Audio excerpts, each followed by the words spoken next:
मिसाक बनकर ये चैनल आगे आता है, कभी सच्चाई का शीशा यही चैनल दिखाता है, कभी अखबार आलम भी यही पढ़ के सुनाता है। नाज़रीन गिरामी, अस्सलामु अलैकुम वरहमतुल्लाहि वबरकातुहू। सीधी बात के ताज़ा तरीन प्राइम टाइम में आप लोगों का इस्तकबाल है। नाज़रीन गिरामी, मैं अंसार अज़ीज़ नदवी इस वक्त आप लोगों के सामने कुछ अहम तरीन ख़बरें, कुछ वायरल वीडियोस और कुछ तनक़ीदी तज़्ज़िये लेकर के हाज़िर हुआ। नाज़रीन, अलग अलग ख़बरें आप लोगों के सामने रखना है और तबसरे करना है। सुर्खियों की तफसीलात में गए बगैर आप लोगों से दरख्वास्त कर लूँ कि जिन अहबाब ने हमारे चैनल को सब्सक्राइब नहीं किया है, सब्सक्राइब कर लें। हमारी इन वीडियोस को दूसरों तक पहुंचाने में हमारी मदद करें। लिंक को शेयर करें। इदारे की मजबूती आप लोगों की मजबूती है। नाज़रीन गिराम, आइए एक एक करके हम लोग ख़बरों की जानिब बढ़ते हैं। सबसे पहले मैं आसिफ, देवांगना, नताशा को ज़मानत मिली और उसके बाद जो रिहाई मिली और बाहर आने के बाद उनकी इस जोश की ये वीडियो जो इस वक्त वायरल हो रही है, वो मैं आपको इस वक्त आप लोगों के सामने रखना चाहता हूँ। आप इस वीडियो को देख रहे होंगे, इसमें जोश को देख रहे होंगे। ये जैसे ही बाहर आए, इन्होंने जो है पूरे ज़ोर व शोर के साथ, आप लोगों को मालूम होना चाहिए कि 300 से ज़ायद दिन उन्होंने जेल में बिताए हैं। हाई कोर्ट के फ़ैसले के ख़िलाफ़ पुलिस की अपील पर रिहा होने वाले तीनों कारकुनान को इस वक्त आसिफ इकबाल तन्हा, देवांगना, नताशा को नोटिस जारी कर दिए गए हैं। यानी कि सुप्रीम कोर्ट में समाअत जारी है आज और जारी होगी कि उन लोगों को जो ज़मानत मिली है हाई कोर्ट की जानिब से वो सही है या गलत, ये इस सुप्रीम कोर्ट सुनाएगी, इस पर सुनवाई भी होगी। लेकिन कल जब ये लोग हाई कोर्ट से ज़मानत मिलने के बाद जेल से बाहर आए तो वही जोश व खरोश देखने को मिला। आइए थोड़ा आवाज़ के साथ इनको देख लेते हैं, फिर उसके बाद फिर अगली ख़बरों की जानिब बढ़ते हैं।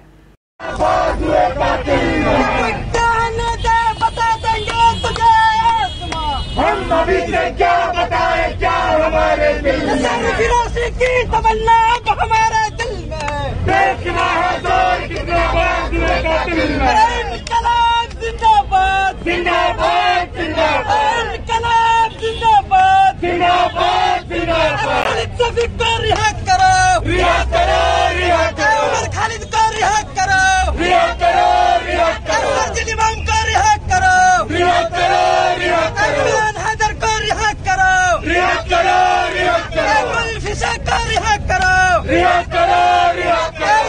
जहां को रिहा करो, रिहा करो, रिहा करो। जहां को रिहा करो,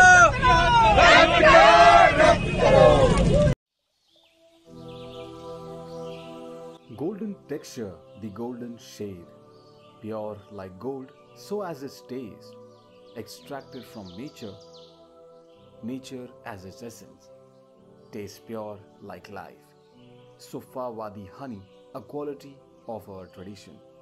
For home delivery across Bangalore, contact our WhatsApp on the given numbers below, or you can order online from sufafood.com.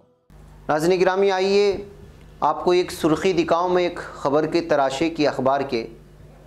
Indians funds in Swiss banks climb to अरेस्ट 20,700 करोड़, हाईएस्ट इन 13 ईयर्स। मुल्क में अमीरी और गरीबी का फ़र्क किस कदर उरूज पर है, इसका अंदाज़ा इस बात से लगाया जा सकता है कि कोरोना बहरान के दौरान मुल्क में भुखमरी मज़ीद बढ़ गई, जबकि हिंदुस्तान के उमरा की स्विट्ज़रलैंड के बैंकों में जमा रुकुमात में इजाफ़ा हो गया। आज तक ही नहीं बल्कि मुख्तलिफ चैनलों पर शाये होने वाली एक रिपोर्ट के मुताबिक कोरोना वाले साल 2020 में स्विट्ज़रलैंड के मुख्तलिफ बैंकों में हिंदुस्तानी शहरियों और फर्मों की जानिब से जमा रुकुमात में ज़बरदस्त इजाफा हुआ है। कोरोना वबा की शुरुआत वाले साल 2020 में स्विट्ज़रलैंड के मुख्तलिफ बैंकों में हिंदुस्तानी शहरियों और फर्मों की रकम बढ़कर 2.55 अरब स्विस फ्रैंक यानी तकरीबन 20,700 करोड़ रुपये पहुँच गई है, जो गुज़श्ता 13 सालों में सबसे ज़्यादा है। साल 2019 में स्विस बैंकों में हिंदुस्तानियों की जमा रकम 6,625 करोड़ रुपए थी, यानी एक साल में इसमें 3 गुना से ज़्यादा का इजाफा हो गया है। बैकअप लंबी रिपोर्ट है नाज़रीन गिरामी, लेकिन मैं आपको ये तस्वीर दिखाना चाहता हूँ हिंदुस्तान की भुखमरी की। गुज़श्ता 3 दिन से मैंने किस तरह एक कुंबा 8 दिन तक भूखा रहा और किस तरह एक बच्चे अपने बाप के लाश के सामने भूख से तड़पते रहे, वो सारी खबरें सुनाया। तो दूसरी जानिब स्विस बैंक में किस तरह से हिंदुस्तानियों के पैसे जमा हो रहे हैं, इन दोनों का मुआवजा करके आप अंदाज़ा लगा सकते हैं कि ज़मीनी सतह पर भारत का क्या हाल है और यहाँ के कुछ उमरा किस तरह अपना यहाँ कमाया हुआ पैसा बाहर के बैंकों में रख कर के बाहरी ममालिक को जो है गैर कानूनी तौर पर ये रख रहे हैं और उनको मजबूत कर रहे हैं और भारत का दिवालिया निकल रहा है।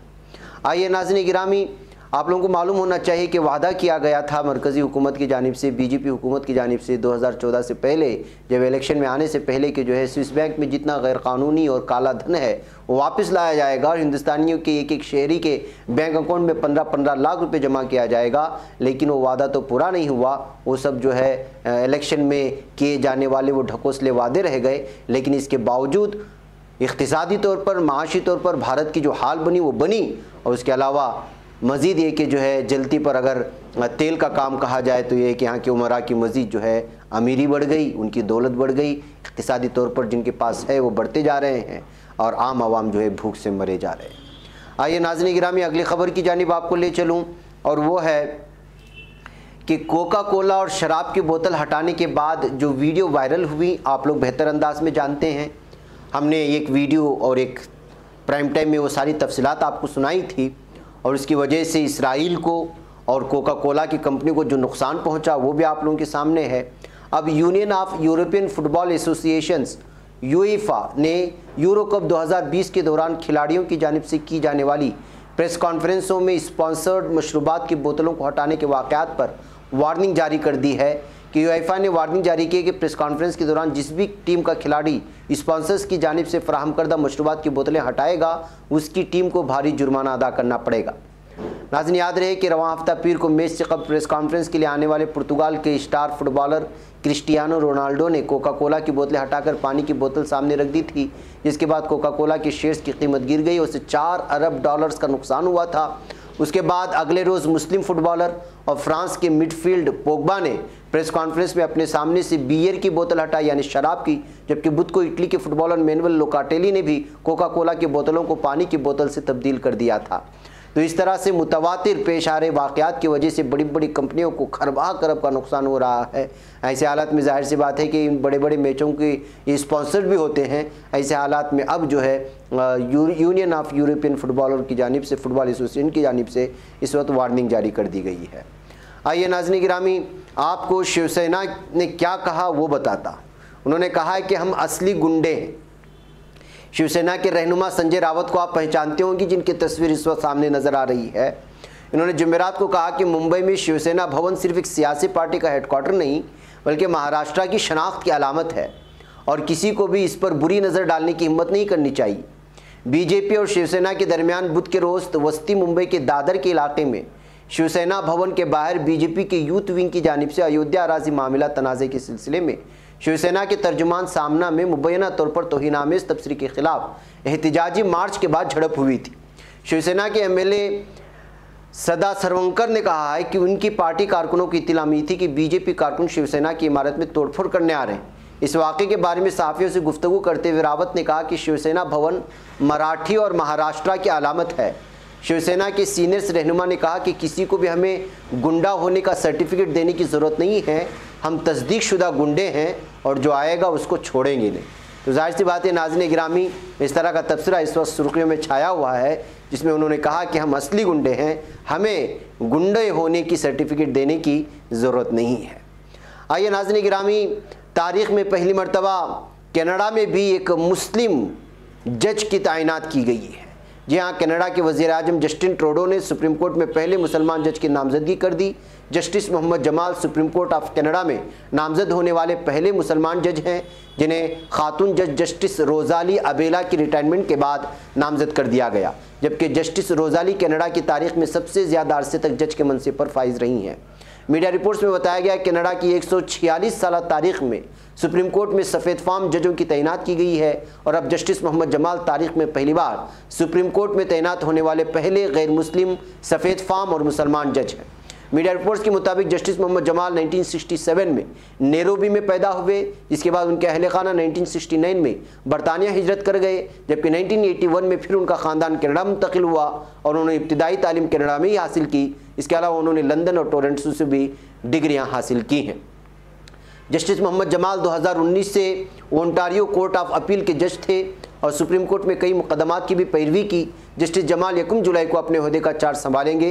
तो इस तरह से कनाडा की भी तारीख में सुप्रीम कोर्ट में एक मुसलमान जज को तैनात कर दिया गया है, जिस खबर की सुर्खियाँ इस वक्त जो है इंटरनेशनल मीडिया में छाई हुई हैं। नाज़रीन, आप लोगों को मालूम होना चाहिए कि अर्तुगरुल गाज़ी ड्रामा से एंगिन अल्तान जो एक मारूफ तुर्क अदाकार हैं वो बहुत ज़्यादा मशहूर हुए, जिन्होंने अर्तुगरुल गाज़ी का किरदार अदा किया। फिर उनको लेकर के पाकिस्तान में भी एक अलग ही किस्म का रुख बना। अब ख़बर आ रही है कि उनको धोखा देने के वजह से काशिफ ज़मीर नामी एक शख्स को गिरफ़्तार कर लिया गया है। टूबाटेक्स सिंह से ताल्लुक़ रखने वाले मारूफ टिकटॉकर काशिफ ज़मीर के ख़िलाफ़ थाना रेस कोर्स में मुकदमा दर्ज किया गया है। काशिफ ज़मीर पर तुर्क अदाकार एंगिन अल्तान के साथ नौसरबाजी करने पर मुकदमा दर्ज किया गया, यानी बुला करके धोखा देना। मुकदमा तुर्क अदाकार एंगिन अल्तान की मुद्दियत में दर्ज किया गया है। तुर्किश एम्बेसी की जानिब से शिकायत कलेक्टर महकमे दाखिला पंजाब को भिजवाया गया। आईजी पंजाब के हुक्म पर शिकायत पर फौरी मुकदमा दर्ज करके मुलजिम को गिरफ्तार किया गया है। एफआईआर के मुताबिक मुलजिम काशिफ ज़मीर ने चौधरी ग्रुप ब्रांड की शूटिंग के लिए, जो इन्हीं का ब्रांड है, उसकी शूटिंग के लिए एंगिन अल्तान को पाकिस्तान बुलवाया था और यहाँ आने पर काशिफ ज़मीर की जानिब से रकम अदा नहीं की गई। एंगिन अल्तान की टीम की जानिब से रकम का तकाजा करने पर मुलजिम काशिफ ज़मीर ने एग्रीमेंट ही कैंसिल कर दिया था। सीआईए इकबाल टाउन ने मुलजिम की गिरफ्तारी के लिए छापा मारा तो मुलजिम ने खुद को सरकारी अफसर जाहिर किया। मुलजिम के कब्जे से नीली लाइट वाली गाड़ी और असलिया बरामद करके दूसरा मुकदमा थाना नश्तर कॉलोनी में दर्ज कर लिया गया है। पुलिस का मानना है कि मुलजिम के खिलाफ इससे पहले भी नौसरबाजी के कई मुकदमात दर्ज किए जा चुके हैं। बैकअप नाज़रीन गिरामी, आइए अब चलते हैं इसराइल यानी फ़िलिस्तीन की खबर सुनाऊं। काबिज़ जालिम इसराइली पुलिस ने मकबूजा शहर अल्लद में कायम एक जामे मस्जिद के इमाम और ख़तीब शेख यूसुफ अल्बास को गिरफ़्तार कर लिया है और इन पर दहशतगर्दी, इंतहा पसंदी और नफ़रत पर उकसाने जैसे भोंडे और झूठे इल्ज़ाम लगा कर के उन पर जुल्म सितम करने की कोशिश कर रहा है। मरकज़ी इत्तलात फ़िलिस्तीन के मुताबिक शेख अल्बास की गिरफ़्तारी इसराइल के इंतहा पसंद रुकन केनेसेट लकार बिन गवेर के उकसाने पर अमल में है। इस बात की इत्तला दी जा रही है। ख्याल रहे कि इसराइली पुलिस ने गुज़िश्ता चंद हफ्तों के दौरान मकबूजा अरब इलाकों में अरब फ़िलिस्तीनी बाशिंदों के खिलाफ वसी पैमाने पर क्रैकडाउन शुरू कर रखा है और बहुत सारे नौजवानों पर जुल्म सितम अपनाया जा रहा है। और दूसरी जानिब कल फ़िलिस्तीनी बच्चों को भी शहीद किए जाने की खबर हमने आप लोगों के सामने रखी थी और आज फिर ये खबर आ रही है कि लगातार जालिम इसराइली फ़ौज जो है गज़ा पर जो है हमला कर रहा है, बमबारी कर रहा है और इसराइली लड़ाका तैयारे लगातार गज़ा की पट्टी पर जो है ये जुल्म सितम अपनाते नज़र आ रहे हैं।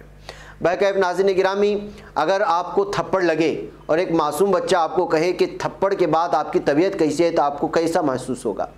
ऐसा ही मामला पेश आया फ्रांसीसी सदर के साथ। जी हाँ, फ्रांसीसी सदर के थप्पड़ की वो वीडियो तो आपने देखी होगी जिसको एक आम शहरी ने लगा दिया था।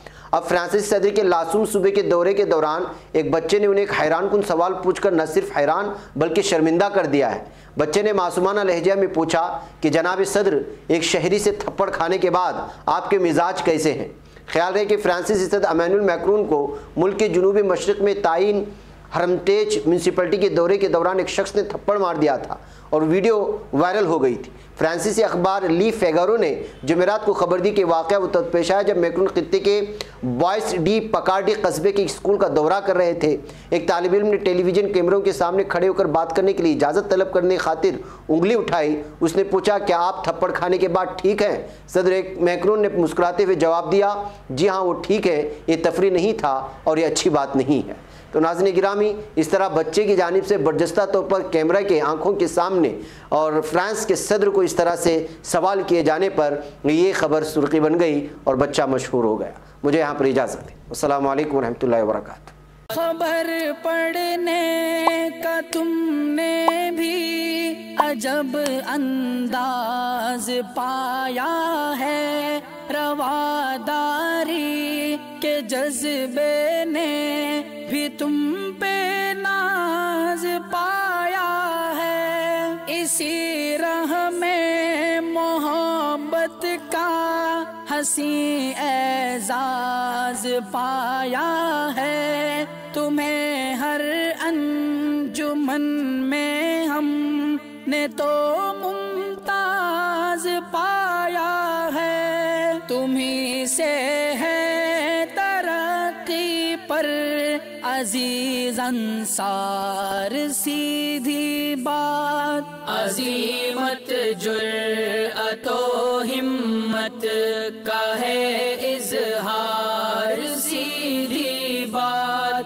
अजीमत जुर्अतो हिम्मत का है इजहार सीधी बात।